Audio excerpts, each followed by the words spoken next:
ધોરણ 9 ની અંદર આપણે સંસ્કૃતની અંદર પાઠ નંબર 20મો સંસ્કૃત ભાષાયા વૈશિષ્ટ્યમ સંસ્કૃત ભાષાનું મહત્વ એના વિશે આપણે બે પેરેગ્રાફ શીખ્યા હતા।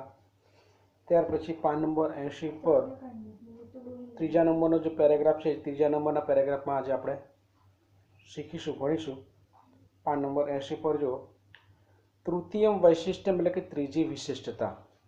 આચાર્યને એટલે આચાર્ય, પનિનીના એટલે કે પનિનીએ, વિરચિતમ એટલે રચેલું, અષ્ટાધ્યાયી નામના એટલે અષ્ટાધ્યાયી નામે, પ્રસિદ્ધમ એટલે કે પ્રસિદ્ધ અથવા તો પ્રખ્યાત, સંસ્કૃત વ્યાકરણમ એટલે કે સંસ્કૃત વ્યાકરણ, માનવ મસ્તિષ્ક એટલે માનવ મસ્તિષ્કની, સર્વોત્તમ એટલે સૌથી ઉચ્ચ અથવા સર્વોત્તમ, કૃતિ એટલે કે કૃતિ, વર્તતે એટલે કે છે।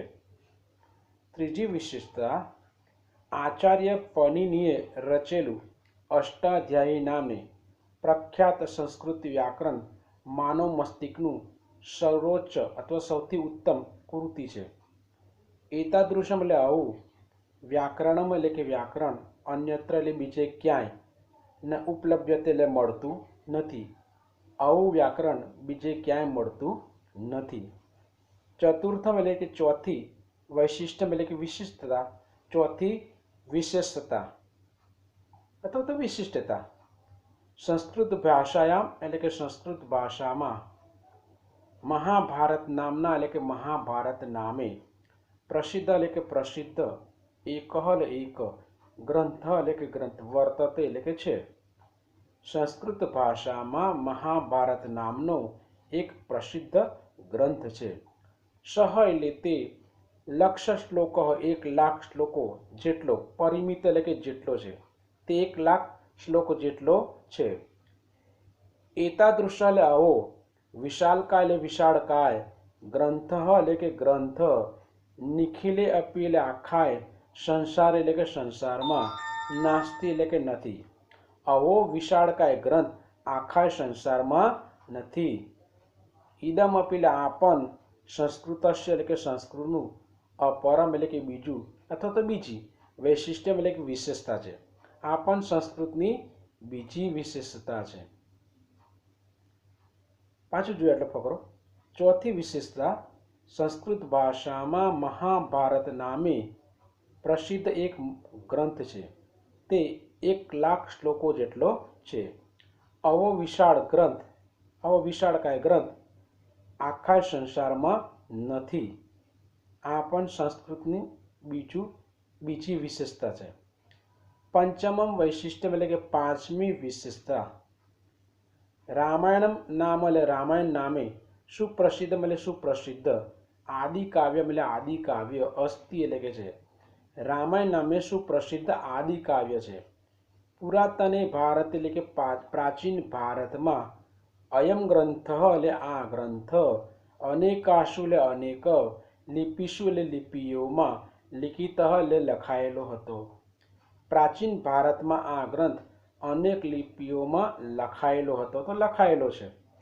સંપ્રતિ એટલે અત્યારે, સહ એટલે તે, નેવારી એટલે નેવારી, મૈથિલી એટલે મૈથિલી, બંગાળી એટલે કે બંગાળી, દેવનાગરી એટલે દેવનાગરી, તેલુગુ એટલે કે તેલુગુ, ગ્રંથ એટલે કે ગ્રંથ, મલયાલમ એટલે મલયાલમ, શારદા એટલે કે શારદા, ઇત્યાદિશુ એટલે વગેરે, લિપિશુ એટલે લિપિઓમાં, લિખિત એટલે લખેલો, મિલતી એટલે મળે છે। અત્યારે તે નેવારી, મૈથિલી, બંગાળી, દેવનાગરી, તેલુગુ, ગ્રંથ, મલયાલમ, શારદા વગેરે લિપિઓમાં લખાયેલો મળે છે। સંસ્કૃત ભાષાયા એટલે સંસ્કૃત ભાષાનો અથવા સંસ્કૃત ભાષામાં, એતાદૃશા એટલે આવા, બહુ એટલે ઘણા બધા, ગ્રંથા એટલે કે ગ્રંથો, સંતિ એટલે છે, યે એટલે કે જે, પ્રાચીન કાલે એટલે કે પ્રાચીન સમયમાં, અનેકાશુ એટલે અનેક, લિપિશુ એટલે લિપિઓમાં, લિખિતા એટલે લખાયેલા હતા તો લખેલા છે। સંસ્કૃત ભાષામાં આવા ઘણા બધા ગ્રંથો છે જે પ્રાચીન સમયમાં અનેક લિપિઓમાં લખાયેલા હતા તો લખાયેલા છે। એતાદૃશ એટલે આવો, ઉપક્રમ એટલે ઉપક્રમ, અપી એટલે પણ, સંસ્કૃતસ્ય એવ એટલે કે સંસ્કૃતની જ, વૈશિષ્ટ્યમ એટલે વિશેષતા, અસ્તિ એટલે છે. આવો ઉપક્રમ પણ સંસ્કૃતની જ વિશેષતા છે. આ ફકરો પાંચમું જોજો. પાંચમી વિશેષતા, રામાયણ નામે સુપ્રસિદ્ધ આદિકાવ્ય છે. પ્રાચીન ભારતમાં આ ગ્રંથ અનેક લિપિઓમાં લખાયો હતો. તે અત્યારે નેવારી, મૈથિલી, બંગાળી, દેવનાગરી, તેલુગુ ગ્રંથ, મલયાલમ, શારદા વગેરે લિપિઓમાં લખાયેલો મળે છે. સંસ્કૃત ભાષામાં આવા ઘણા બધા ગ્રંથો છે જે પ્રાચીન સમયમાં અનેક લિપિઓમાં લખાયેલા હતા. આવો ઉપક્રમ પણ સંસ્કૃતની જ વિશેષતા છે. આગળ જોઈશું. ષષ્ઠમ વૈશિષ્ટ્યમ એટલે છઠ્ઠી વિશેષતા, સંસ્કૃત ભાષાયા એટલે સંસ્કૃત ભાષાનો પંચતંત્ર નામક એટલે પંચતંત્ર નામનો ગ્રંથ એટલે કે ગ્રંથ, પ્રાય એટલે મોટે ભાગે, વિશ્વસ્ય એટલે વિશ્વની, સર્વાસુ એટલે બધી, ભાષાસુ એટલે ભાષાઓમાં, અનુદિત થયો વર્તતે એટલે અનુવાદિત થયેલો છે, ભાષાંતર થયેલો છે. સંસ્કૃત ભાષામાં પંચતંત્ર નામનો ગ્રંથ મોટે ભાગે વિશ્વની બધી ભાષાઓમાં અનુવાદિત થયેલો છે. અનુવાદિત એટલે એનું ભાષાંતર થયેલું છે. એતાદૃશમ એટલે આવું, સૌભાગ્યમ એટલે કે સૌભાગ્ય, અન્યસ્યા એટલે બીજી, કસ્યચિત એટલે કે કોઈ પણ, ભાષાયા એટલે ભાષાના, ગ્રંથને એટલે કે ગ્રંથને, અધ્ય અવધિ આજ સુધી ન પ્રાપ્ત એટલે કે પ્રાપ્ત થયું નથી. આવું સૌભાગ્ય બીજી કોઈ પણ ભાષાના ગ્રંથને આજ સુધી પ્રાપ્ત થયું નથી. પાંચમા ફકરાની ભાષા જોઈશું. છઠ્ઠી વિશેષતા, સંસ્કૃત ભાષામાં પંચતંત્ર નામનો ગ્રંથ મોટે ભાગે વિશ્વની બધી ભાષામાં અનુવાદિત થયેલો છે, અનુદિત થયેલો છે, ભાષાંતર થયેલું છે. આવું સૌભાગ્ય બીજી કોઈ પણ ભાષાના ગ્રંથને આજ સુધી પ્રાપ્ત થયું નથી. આગળ જોઈશું. સપ્તમમ વૈશિષ્ટ્યમ એટલે કે સાતમી વિશેષતા, સંસ્કૃત સાહિત્ય એટલે સંસ્કૃત સાહિત્યમાં દશકુમાર ચરિત નામના દશકુમાર ચરિત નામનો પ્રસિદ્ધમ એટલે કે પ્રખ્યાત કથા પુસ્તકમ એટલે વાર્તાનું પુસ્તક વર્તતે એટલે કે છે. સંસ્કૃત સાહિત્યમાં દશકુમાર ચરિત નામનો પ્રસિદ્ધ વાર્તાનું પુસ્તક છે. તસ્ય એટલે તેના, સપ્તમે એટલે કે સાતમાં, ઉચ્છ્વાસ એટલે ઉચ્છ્વાસમાં, એક એટલે એક, પાત્રમ એટલે કે પાત્ર, પવર્ગ પ્રયોગ રહિતાની એટલે પ્રવર્ગના પ્રયોગ વગરના, વાક્યાની એટલે કે વાક્યો, વદતી એટલે બોલે છે. તેના સાતમા ઉચ્છ્વાસમાં એક પાત્ર પવર્ગના પ્રયોગ વગરના વાક્યો બોલે છે.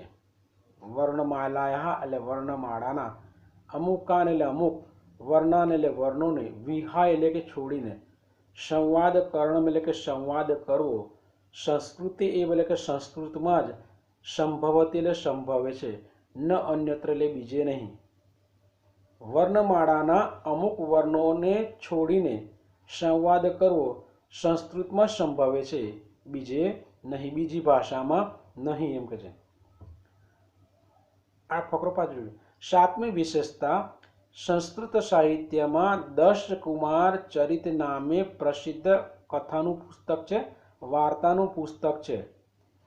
તેના સાતમા ઉચ્છ્વાસમાં એક પાત્ર પ્રવર્ગ પ્રયોગ વગરના વાક્યો બોલે છે. એટલે એમાં પ ના આવે શબ્દ, આખો શબ્દ બોલ બોલ કરે એમાં પ શબ્દ ના આવે એવા વાક્યો બોલે છે, એમ કે છે. એક પાત્ર વર્ણમાળાના અમુક વર્ણોને છોડીને સંવાદ કરવો સંસ્કૃતમાં સંભવે છે, બીજે નહીં. એટલે કહેવાનો મતલબ છે કે આખી જે વર્ણમાળા હોય એ વર્ણમાળામાંથી તમે અમુક અક્ષર કાઢી નાખો પછી સંવાદ કરવો, વાક્ય બોલવા હોય, એ બીજી ભાષામાં શક્ય નહીં, સંસ્કૃતમાં શક્ય છે એવું. ત્યાર પછી છેલ્લો ફકરો જોઈશું. અષ્ટમમ વૈશિષ્ટ્યમ એટલે આઠમી વિશેષતા, એકસ્ય એટલે એક, વર્ણસ્ય એટલે વર્ણના, પ્રયોગ એટલે કે પ્રયોગથી, કાવ્ય કર્ણમ એટલે કે કાવ્ય રચવું, સંસ્કૃતે એવ સંભવતે એટલે કે સંસ્કૃતમાં જ સંભવે છે। કહેવાનો મતલબ હું એક જ શબ્દના પ્રયોગ વડે આખું કાવ્ય બની જાય। એક જ શબ્દ લીધો, મારે કે ચ લીધો હોય તો ચ શબ્દના અર્થથી જ આખું કાવ્ય બની જાય। ક લીધો તો ક વર્ણથી જ આખું કાવ્ય બની જાય। આવું શાની અંદર સંભવે છે? સંસ્કૃતમાં જ બને, બીજી કોઈ ભાષામાં શક્ય નથી એવું કહેવા માંગે છે। એકસ્ય વર્ણસ્ય પ્રયોગેન કાવ્યકર્ણમ સંસ્કૃતે એવ સંભવતી। એક વર્ણના પ્રયોગથી કાવ્ય રચવું સંસ્કૃતમાં સંભવે છે। મહાકવિના માઘે એટલે મહાકવિ માઘે વિરચિતે એટલે રચેલું શિશુપાલ મહાકાવ્ય એટલે શિશુપાલ વધ મહાકાવ્ય એટલે કે મહાકાવ્યમાં દકારસ્ય એટલે કે દકારના ચ અને નકારસ્ય એટલે કે નકારના એકમાત્રસ્ય એટલે એકમાત્ર વર્ણસ્ય એટલે કે વર્ણના પ્રયોગ એટલે કે પ્રયોગથી નિર્મિતાની એટલે કે રચેલા પદ્યાની એટલે કે પદ્યો અશ્ય એટલે કે આ અશ્ય એટલે આના પ્રમાણાની એટલે કે પ્રમાણો શાંતિ એટલે કે છે। એટલે હું મહાકવિ માગે છે ને શિશુપાલ વધ નામનું મહાકાવ્ય રચ્યું, એમાં બે જ વર્ણના પ્રયોગ લીધા, એક દકાર અને બીજો કયો નકાર। દકાર અને નકાર આ બે જે વર્ણના ઉપયોગથી આખું કાવ્ય રચ્યું એ શાની અંદર? સંસ્કૃત ભાષામાં। એટલે એક જ વર્ણના પ્રયોગથી આખું કાવ્ય રચાઈ જાય એ કઈ ભાષામાં શક્ય છે? સંસ્કૃતમાં શક્ય છે, બીજી કોઈ ભાષામાં શક્ય નથી। કહેવાનો મતલબ શું છે? સંસ્કૃત ભાષાનું મહત્વ દર્શાવે છે, બરાબર। આઠમી વિશેષતા, એક વર્ણના પ્રયોગથી કાવ્ય રચવું સંસ્કૃતમાં સંભવે છે। મહાકવિ માઘે રચેલું શિશુપાલ વધ મહાકાવ્યમાં દકારના અને નકારના એકમાત્ર વર્ણના પ્રયોગથી રચેલા પદ્યો આના પ્રમાણો છે। એવમ એટલે આમ સંસ્કૃતસ્ય એટલે કે સંસ્કૃતની અનેકાની એટલે અનેક વૈશિષ્ટ્યાની સંતિ એટલે વિશેષતાઓ છે। આમ સંસ્કૃતની અનેક વિશેષતાઓ છે। આ ફકરો આપણે પાછું ભાષાંતર જોઈ લઈશું। ત્રીજી વિશેષતા, આચાર્ય પનિનીએ રચેલું અષ્ટાધ્યાયી નામનું પ્રસિદ્ધ સંસ્કૃત વ્યાકરણ માનવ મસ્તિષ્કની સર્વોચ્ચ કૃતિ છે, સૌથી ઉત્તમ કૃતિ છે। આવું વ્યાકરણ બીજે ક્યાંય જોવા મળતું નથી, ઉપલબ્ધ નથી। ચોથી વિશેષતા, સંસ્કૃત ભાષામાં મહાભારત નામનો પ્રસિદ્ધ એક ગ્રંથ છે, તે 1,00,000 શ્લોકો જેટલો છે। આવો વિશાળકાય ગ્રંથ આખા સંસારમાં નથી। આ પણ સંસ્કૃતની બીજી વિશેષતા છે। પાંચમી વિશેષતા, રામાયણ નામે સુપ્રસિદ્ધ આદિકાવ્ય છે। પ્રાચીન ભારતમાં આ ગ્રંથ અનેક લિપિઓમાં લખાયેલો હતો।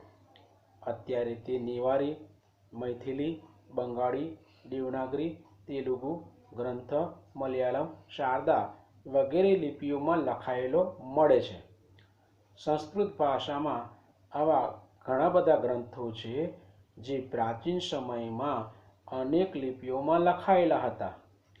આવો ઉપક્રમ પણ સંસ્કૃતની જ વિશેષતા છે। છઠ્ઠી વિશેષતા, સંસ્કૃત ભાષામાં પંચતંત્ર નામનો ગ્રંથ મોટે ભાગે વિશ્વની બધી ભાષામાં અનુવાદિત થયેલો છે। આવું સૌભાગ્ય બીજી કોઈ પણ ભાષાના ગ્રંથને આજ સુધી પ્રાપ્ત થયું નથી। સાતમી વિશેષતા, સંસ્કૃત સાહિત્યમાં 10 કુમાર ચરિત નામનો પ્રસિદ્ધ વાર્તાનું પુસ્તક છે।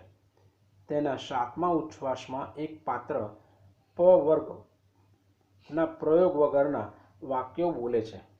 વર્ણમાળામાં અમુક વાક્યોને છોડીને સંવાદ કરવો સંસ્કૃતમાં જ સંભવે છે, બીજે નહીં, બીજી ભાષામાં નહીં। આઠમી વિશેષતા, એક વર્ણના પ્રયોગથી કાવ્ય રચવું સંસ્કૃતમાં સંભવે છે। મહાકવિ માઘે રચેલું શિશુપાલ વધ મહાકાવ્યમાં દકારના અને નકારના એકમાત્ર વર્ણના પ્રયોગથી રચેલા પદ્યો આના પ્રમાણો છે। આમ સંસ્કૃતની અનેક વિશેષતાઓ છે। તો વિદ્યાર્થીઓ, આ પાઠ આપણે 20મો પૂરો કર્યો। આ પાઠનું ભાષાંતર લખી કાઢો તમારા સ્વાધ્યાયમાં, તમારે આના સ્વાધ્યાયમાં પ્રશ્નનો જવાબ પહેલો બીજો, ત્રીજો, ચોથો, પાંચમો અને છઠ્ઠો, આમ 6 પ્રશ્નનો જવાબ તમારે સ્વાધ્યાયમાં લખવા. પાઠનું ભાષાંતર લખવાનું, પછી પ્રશ્નનો જવાબ લખવાનો.